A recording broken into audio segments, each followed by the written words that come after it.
I brought my lovely wife here, Mikkel, 21 years. I do feel very comfortable here in Angleton. Grew up in Pearland, so you've always been our neighbors. My kids go to school here, go to church here, so I think I'm just gonna kind of let loose a little bit and go off script, if you don't mind.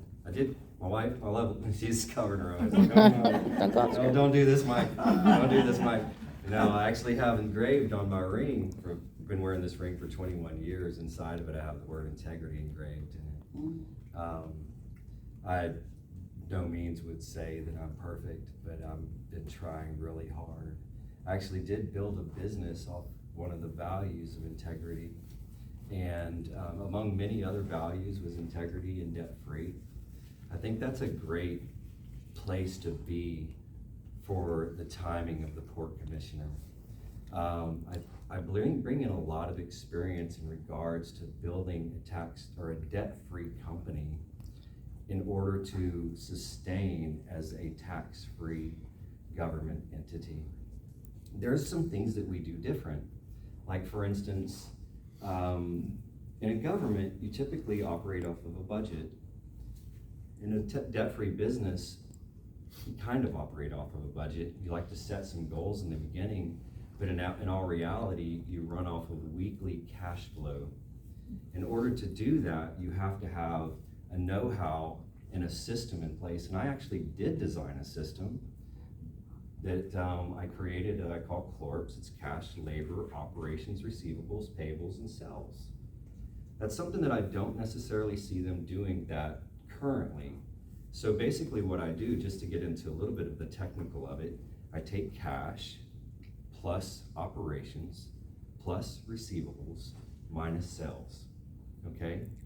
And that puts me into a balance of either above zero or below zero. And you can keep up with this on a weekly basis. So if you're above zero, you have money to spend. If you're below zero, you turn the spigot off. It's that simple. So there are some things that I think that I can help with the port in going into the future. Now, I've said many times in my meetings, and I'm sorry if I'm going across the time. I'm okay. trying really hard to keep up with it. I've said many times that a port and an airport are very similar, and you know, I want to explain it just a little bit more because I don't think people quite understand. And one thing that I came across that was very interesting was that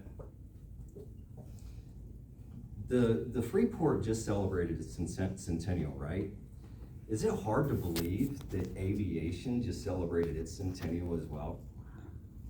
See, what we did is we actually took the maritime, the seaport, and we put it into an airport.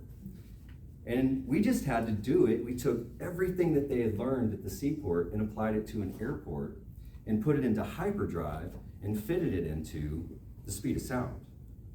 We have the same names. You know what we've used to push the airplanes back with? A tug. We have nav aids. We have secure areas. The pilots drive the ship into a dock and unload the cargo.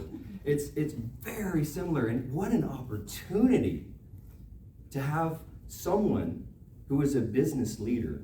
I am an industry leader in aviation. The company that I built is actually an internationally recognized company. Very well known. What an opportunity to have an industry leader in aviation to be able to come back to the port and return everything that we've learned and then add in the debt-free aspect of it.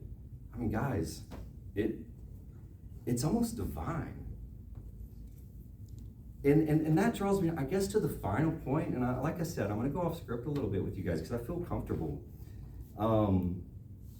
Why am I here? You know, it's not for power. I've got more power than most men can handle already in aviation. I promise you. I don't have any favoritism to any one company. I'm just in the middle of God's will. You ever try to get out of it? And that's what I feel like expressing. Thank you for listening.